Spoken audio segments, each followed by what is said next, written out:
ইহুদিদের ধর্মীয় ন্যায়শাস্ত্র তালমুদে একটি বহুল আলোচিত ভবিষ্যৎবাণীর কথা বলা হয়। সেখানে উল্লেখ আছে কোনো ইহুদি রাষ্ট্র নাকি ৮ দশকের বেশি টিকে থাকতে পারে না। ইতিহাসের ধারাবাহিকতায় বহু বিশ্লেষক এই ভবিষ্যৎবাণীর সঙ্গে অতীতের ইহুদি রাজ্যগুলোর পতনের মিল খুঁজে পেয়েছেন। সেই আলোচনায় আবারও সামনে এসেছে বর্তমান দখলদার রাষ্ট্র ইসরায়েল ঘিরে। কারণ ১৯৪৮ সালে প্রতিষ্ঠিত ইসরায়েলের ৮০ বছর পূর্ণ হবে ২০২৮ সালে, অর্থাৎ সামনে মাত্র ২ বছর। ফলে আন্তর্জাতিক অঙ্গনে নতুন করে প্রশ্ন উঠছে, সত্যি কি তালমুদের সেই ভবিষ্যৎবাণীর দিকে এগোচ্ছে মধ্যপ্রাচ্যের রাজনীতি? ইতিহাসের পাতা থেকে বর্তমান ইরান ইসরায়েল যুদ্ধের ঘটনা প্রবাহ কি আমাদের সেই বার্তাই দিচ্ছে? এ নিয়ে বিস্তারিত থাকছে আজকের এই প্রতিবেদনে।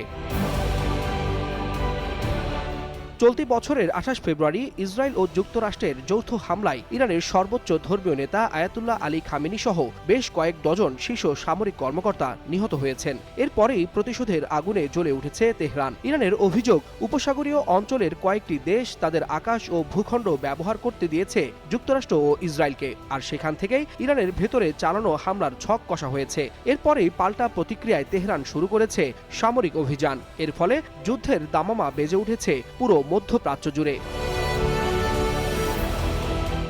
এমন প্রেক্ষাপটে দখলদার ইসরায়েলকে ঘিরে আবারও আলোচনায় এসেছে অষ্টম দশকের অভিশাপ, ইংরেজিতে যাকে বলা হয় কার্স অফ 8 ডিকেডস। ইহুদিদের ধর্মীয় ন্যায়শাস্ত্র তালমুদ বলছে, কোনো ইহুদি রাষ্ট্র নাকি ৮০ বছরের বেশি টিকে না, আর এর পতনের কারণ হয় নিজেদের অভ্যন্তরীণ বিভাজন ও দূরদর্শিতার অভাব। ইতিহাস বলছে, গত ২০০০ বছরে প্রতিষ্ঠিত ইহুদি রাজ্যগুলোর, যেমন কিং ডেভিড বা নবী দাউদ আলাইসাল্লামের রাজত্ব এবং হাসমোনিয়ান রাজত্ব, কোনোটি ৮০ বছরের বেশি টেকেনি। বর্তমান ইসরায়েল রাষ্ট্র প্রতিষ্ঠিত হয়েছিল ১৯৪৮ সালে, ফলে ২০২৮ সালে এর ৮০ বছর পূর্ণ হবে। এ কারণে দেশটির ভেতরেও বেশ উদ্বেগ বাড়ছে। সাবেক প্রেসিডেন্ট রিউভেন রিভলিন সমাজের ক্রমবর্ধমান বিভাজনকে রাষ্ট্রের জন্য বড় হুমকি হিসেবে উল্লেখ করছেন। এই বাস্তবতার মধ্যে এবারের যুদ্ধে ইরানের পাল্টা হামলার তাণ্ডবে উপসাগরীয় অঞ্চলে অবস্থিত যুক্তরাষ্ট্রের ৫টি অত্যাধুনিক সামরিক রাডার ধ্বংস হওয়ার দাবি উঠেছে।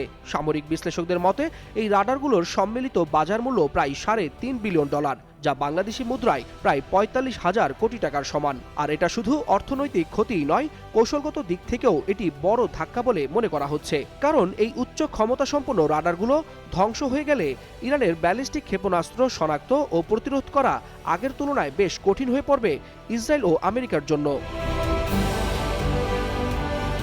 বিশ্লেষকদের আরেকটি আশঙ্কা হলো, এই যুদ্ধকে আরও বিস্তৃত করতে নিজেদের গোয়েন্দা বাহিনীকে সক্রিয় করে তুলছে ইসরায়েল। অভিযোগ উঠেছে, আরব বিশ্বের বিভিন্ন দেশকে ইরানের বিরুদ্ধে যুদ্ধে জড়াতে নানাভাবে উস্কানি দিচ্ছে তেল আবিব। এমনকি গুপ্ত হামলার অভিযোগও উঠেছে দেশটির বিরুদ্ধে। একই সঙ্গে মধ্যপ্রাচ্যের উত্তেজনা ছড়িয়ে পড়ছে ইউরোপেও। এরই মধ্যে জার্মানি, ফ্রান্স ও সাইপ্রাসের মতো কয়েকটি দেশ নিরাপত্তা সহায়তার কথা বলে ধীরে ধীরে এই সংঘাতের দিকে এগিয়ে আসছে। অন্যদিকে ইরানের ভেতরও চলছে তীব্র বিমান হামলা। রাজধানী তেহরান ছাড়াও গুরুত্বপূর্ণ শহর মাশহাদ, ইস্পাহান, তাবরিজ, কেরমানশাহ ও সিরাজে একযোগে হামলা চালাচ্ছে যুক্তরাষ্ট্র ও ইসরায়েল। বোমা ও ক্ষেপণাস্ত্রের আঘাতে ধ্বংসস্তূপে পরিণত হচ্ছে শহরের পর শহর। এসব হামলায় নারী ও শিশুসহ হাজার হাজার ইরানি মানুষের প্রাণহানির খবর পাওয়া যাচ্ছে বলে বিভিন্ন সূত্রে দাবি করছে।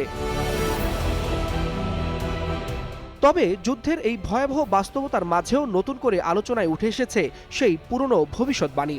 কারণ ইতিহাসে আগের বহু ইহুদি রাজ্যই নাকি ৮০ বছরের বেশি স্থায়ী হয়নি। তাই কেউ কেউ প্রশ্ন তুলছেন, ইরান যদি এবারের যুদ্ধে বড় ধাক্কাও খায়, তবু কি ইতিহাসের চক্র শেষ পর্যন্ত অন্য কোনো পরিণতির দিকে এগোচ্ছে? ২০২৮ সালে ইসরায়েল প্রতিষ্ঠার ৮০ বছর পূর্ণ হবে। তাহলে কি সত্যিই তালমুদের সেই ভবিষ্যৎবাণীর দিকে এগোচ্ছে বর্তমান প্রেক্ষাপট?